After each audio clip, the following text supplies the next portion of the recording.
জয় শ্রী শ্রী মহাপ্রভু শ্রী জগন্নাথ দেবের জয়। আর দুদিন বাদে রথযাত্রা, আর রথযাত্রা মানেই দুর্গাপুজোর শুরু।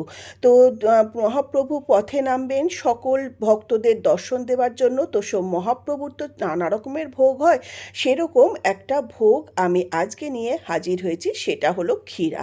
তো এই ক্ষীরা কিভাবে আমি বানালাম সেটাই আপনাদের সঙ্গে শেয়ার করছি। যারা বাড়িতে পুজো দিতে চান তারা এইভাবে কিন্তু বানিয়ে ভগবানকে ভোগ দিতে পারেন।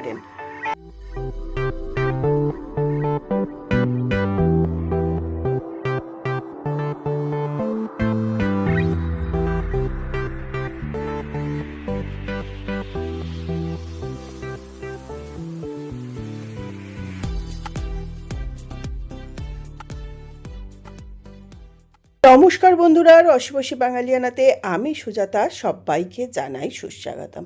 আশা করি প্রত্যেকেই ভালো আছেন, আর প্রত্যেকের ভালোবাসাতে আমিও ভালো আছি। তো এই সমস্ত উপকরণ নিয়ে হাজির হলাম। ভিডিওটা দেখে যদি এতটুকু ভালো লাগে তাহলে ভিডিওটাতে একটা লাইক করবেন, বন্ধুদের সঙ্গে শেয়ার করবেন, ও চ্যানেলটা যদি এখনও সাবস্ক্রাইব না করে থাকেন তাহলে অবশ্যই অনুরোধ রইল চ্যানেলটা সাবস্ক্রাইব করে পাশে থাকা বেল আইকনটা প্রেস করে দেবেন।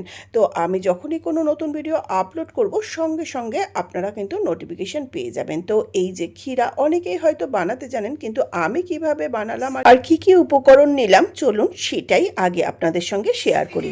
রেসিপিটি বানাতে নিয়েছি 1 বাটি চিনি, ভিনিগার, রোজ ওয়াটার, এখানে ঘন করে নেওয়া 500 ml দুধ, আর 500 ml দুধ হলো এমনি নর্মাল জাল করা, সেটা পাশেরটা নিয়েছি। এখানে মিল্ক মেড, আর নিয়েছি এখানে 8 থেকে 10টা কিশমিশ, 5 থেকে 6টা আলমন্ড, আর নিয়েছি কাজু কিছুটা, 4টে ছোট এলাচ।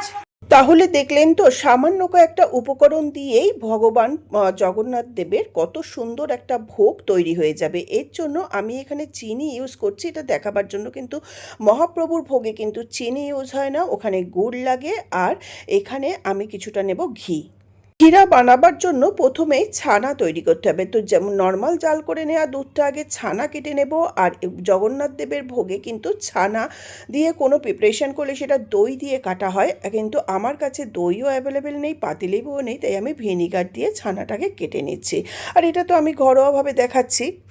গ্যাসটা অন করে আমি দুধের সসপ্যানটা বসিয়ে দিলাম। দুধটা আমি আগেই জাল করে রেখেছি, জাস্ট একটা উতল আসলেই আমি ছানাটা কেটে নেব। এর জন্য আমি একটা ছোট বাটিতে ভিনিগার নিয়ে নিচ্ছি। যেই বাটিতে মাপ করে ভিনিগারটা নিচ্ছি সেই বাটিরই ইকুয়াল মাপে আমি জলও নিয়ে নেব। একটা বাটি নিয়ে নিলাম। এইবার দেখুন মাপ করে যে ভিনিগারটা নিয়েছি এই বাটির ভিতরে ঢেলে নিলাম। আমারও ওই সেম বাটিতেই 1 বাটি জল নিয়ে নিলাম, সেটাও এই বাটির মধ্যে একবারে ঢেলে নিলাম। দুটোকে এইবার দেখুন দুধটা উতল আসলে আমি গ্যাসটা অফ করে দেব। গ্যাসটা অফ করে আমি ভিনিগার ও জলটা আমি এই দুধের ভিতরে দিয়ে দিচ্ছি। আপনি কিন্তু এটা ছানাটা কেটে যাবে, তো আপনাদের একটু হালকা হাতে দেখুন চামচটা দিয়ে আমি নাড়িয়ে দেখছি, তারপরে আপনাদের দেখাচ্ছি কেমন দুধটা কেটে সবুজ জল বেরিয়ে ছানাটা তৈরি হয়ে গেছে। আর গ্যাসটা অফ করে ছানাটা কাটলে না ছানাটা হার্ড হবে না, শক্ত হবে না। তো এবার ছানাটাকে আমি ছেঁকে নেব। একটা বড় কাচের বাটি নিয়ে নিলাম, তার মধ্যে আমি একটা ছাঁকনি নিয়ে নিলাম। ছাঁকনিটার ওপরে আমি ধুয়ে নেওয়া একটা পরিষ্কার কাপড় নিয়ে নিলাম। এই কাপড়ের ওপরেই আমি এবার সঙ্গে সঙ্গে ছানাটাকে ঢেলে নিচ্ছি, তাহলে এই হিটে আর কিন্তু ছানাটা শক্ত হবে না। ছানাটা সম্পূর্ণ ঢেলে নিচ্ছি। এখানে 500 ml দুধ দিয়ে ছানাটা তৈরি করে নিলাম। এই ছানাটা এবার যেহেতু আমি ভিনিগার দিয়ে কাটিয়েছি, তো ভিনিগারের গন্ধটা যাতে না থাকে সেই জন্য আমি এটাকে ভালো করে ধুয়ে নেব। আপনারা লেবু ভিনিগার যা দিয়েই কাটাবেন, এটা ছানাটাকে কিন্তু একটু ধুয়ে নিলে বেটার হয়। আপনারা কলের জলেও ধুতে পারেন, কিন্তু আমি যে জলটা খাওয়ার জন্য ইউজ করি সেই জলটা দিয়েই ভালো করে কিন্তু ধুয়ে নিলাম, যাতে ভিনিগারের গন্ধটা এই ছানার মধ্যে না থাকে। তো ছানাটাকে ধুয়ে একটু হালকাই চিপে নেব। দেখুন সম্পূর্ণ ছানাটা ধুয়ে নেওয়া হয়ে গেল। এবার এটার থেকে সামান্য জলটা ঝরতে থাক। ছানার জলটা অলমোস্ট ঝরে গেছে। আর এই যে ছানার যে জলটা, এটা কিন্তু ভীষণ উপকারী। আমার ঠাকুমা তো এটা শরবত বানিয়ে খেতেন ঠান্ডা করে। আপনারা আটা মাখাতে পারেন, ডালে ইউজ করতে পারেন, আর নানা কাজে লাগাতে পারেন। এইবার আবারও গ্যাসটা অন করে আমি ক্ষীরাটা বানাবার জন্য একটা ফ্রাই প্যান বসিয়ে দিলাম। আপনারা যে কোনো কিছুতেই বানাতে পারেন। তো প্যানটা গরম হলে এর মধ্যে আমি দিয়ে দিচ্ছি 1 চামচ এই ভাগীরথী ঘি। ঘিটা যে কি অসাধারণ মনে হচ্ছে, বাড়িতে তৈরি করা ঘি। এটা আমি কোনো প্রমোশন ভিডিও করছি না, জাস্ট আমি নিজে খাই সেজন্যই। তো ঘিটা দিয়ে 1 চামচ ঘি, এটা ইনগ্রেডিয়েন্টে দেখাতে ভুলে গেছি। ঘিটা দিয়ে গ্যাসটা কিন্তু মানে লোতে থাকবে, যাতে এটা ঘিটা জ্বলে না যায়। তারপরে যে ড্রাই ফ্রুটসগুলো নিয়েছি, ড্রাই ফ্রুটসগুলোকে একটু হালকা রং ধরা পর্যন্ত ভেজে নিচ্ছি।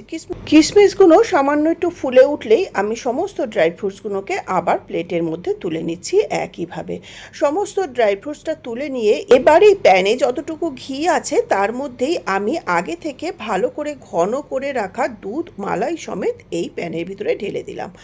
দুধটাকে দিয়ে এবার স্প্যাটুলা দিয়ে ভালো করে আরেকটু ফুটিয়ে নেব। মানে এটা তো ঘনই হবে, সেই জন্য আমি আগে থাকতেই অনেকটা ঘন করে রেখেছিলাম।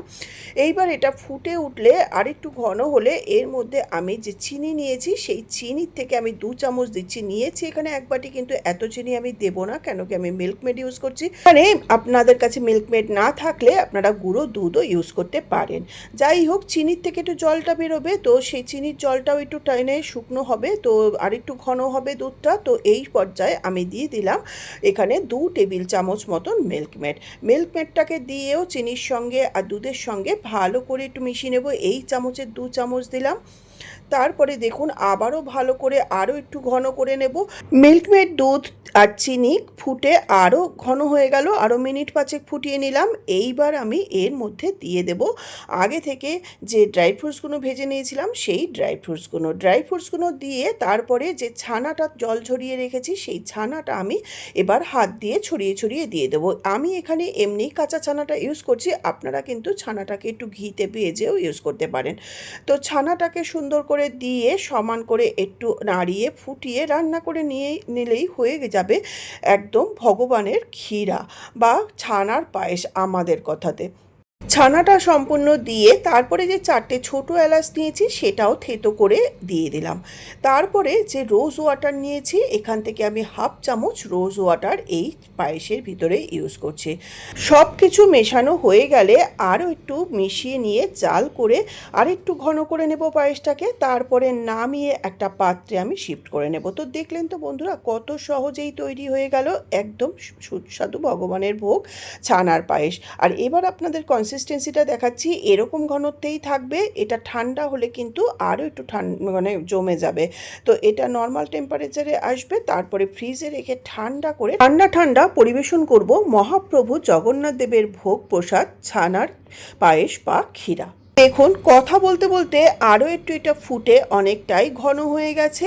এইবার এটাকে আমি গ্যাস চুলার থেকে নামিয়ে অন্য একটা পাত্রে শিফট করে নিচ্ছি। তো এইবার দেখুন এই যে নামিয়ে নিয়ে এরকম একটা বাটিতে আমি শিফট করে নিলাম। এটা নর্মাল টেম্পারেচারে আসবে, তারপরে এটা ফ্রিজে রাখবো। ফ্রিজে ঘন্টাখানেক রাখলেই বা 2 ঘন্টা রেখে ঠান্ডা করে পরিবেশন করব। ছানার পায়েস বা ক্ষীরাটা পাত্রে ঢেলে নিয়ে এবার ওপর থেকে কিছুটা কেশরের ধাগা বা স্যাফরন দিয়ে দেব বা জাফরান। এটা দিয়ে আমি আরেকটু কিছু ড্রাই ফ্রুটস আমি রেখেছি, সেই কিছুটা ড্রাই ফ্রুটস ওপরে সাজাবার জন্য দিয়ে দিচ্ছি। ড্রাই ফ্রুটসটা কিন্তু সম্পূর্ণ অপশনাল, এটা আপনারা চাইলে দেবেন, কেন কি রান্নার সময় তো দেয়াই হয়েছে। আর না চাইলে অবশ্যই স্কিপ করবেন, কিন্তু এটা দেখতে বেশ ভালো লাগে। তো ওপর থেকে কিছুটা ড্রাই ফ্রুটস দিয়ে এবার এটা নর্মাল টেম্পারেচারে আসবে, তারপর এটা ফ্রিজে রাখবো। ফ্রিজ থেকে বের করে আপনাদের পরিবেশন করে দেখাচ্ছি কেমন হলো ক্ষীরা বা এই ছানার পায়েস। তো এই ছানার পায়েসটা নর্মাল টেম্পারেচারে এসে গেছে। এইবার আমি এটাকে ফ্রিজে রাখবো। এটা আপনারা এমনিও রাখতে পারেন, কিছু দিয়ে ঢাকা দিয়ে রাখতে পারেন বা ফয়েল মুড়িও রাখতে পারেন, কিন্তু নর্মাল ফ্রিজেই 2 ঘন্টা রাখলে হয়ে যাবে। তো মহাপ্রভুর এই অসাধারণ একটা ভোগ প্রসাদ আপনাদের সঙ্গে শেয়ার করলাম। আর এই বছর রথযাত্রাতে কিন্তু আমার ইউটিউবে কাজ করা 5 বছর কমপ্লিট হয়ে গেল। কেন জানি না এখনও আমি কিন্তু মনিটাইজেশন পাইনি। তো যাই হোক, আমি কাজ করে যাচ্ছি, এখন ঘনিষ্ঠভাবে। তো এইটা এবার আমি ফ্রিজ থেকে বের করে আপনাদের সামনে পরিবেশন করে দেখাচ্ছি। যেহেতু আমি এটা ভোগ দিচ্ছি না, বাড়িতে নিজের জন্যই বানিয়ে নিয়েছি। তো এই যে ট্রে আর দুটো ছোট বাটি নিয়ে নিলাম, মানে সার্ভিং বোল, তো আর চামচও নিয়ে নিলাম। আর এইটা দেখুন, যখন নামিয়েছিলাম তখনও ঘন ছিল, আর এটা ফ্রিজে ঠান্ডা হয়ে আরও কিন্তু একদম টাইট হয়ে গেছে। মানে ক্ষীরা যাকে বলে একদম ক্ষীর টাইপের হয়ে গেছে, কিন্তু মুখে দিলে এটা ছানাটা ফিল করা যাবে। তো প্রভু জগন্নাথের নাম নিয়ে আজকের মতন ভিডিওটা এই পর্যন্তই। ভিডিওটা ভালো লাগলে লাইক, শেয়ার, কমেন্টস করার অনুরোধ নিয়ে টাটা, বাই বাই, নমস্কার, ধন্যবাদ। সবাই ভালো থাকবেন, সুস্থ থাকবেন, দেখতে থাকবেন আমার নানা রকমের ভিডিও। জয় জগন্নাথ।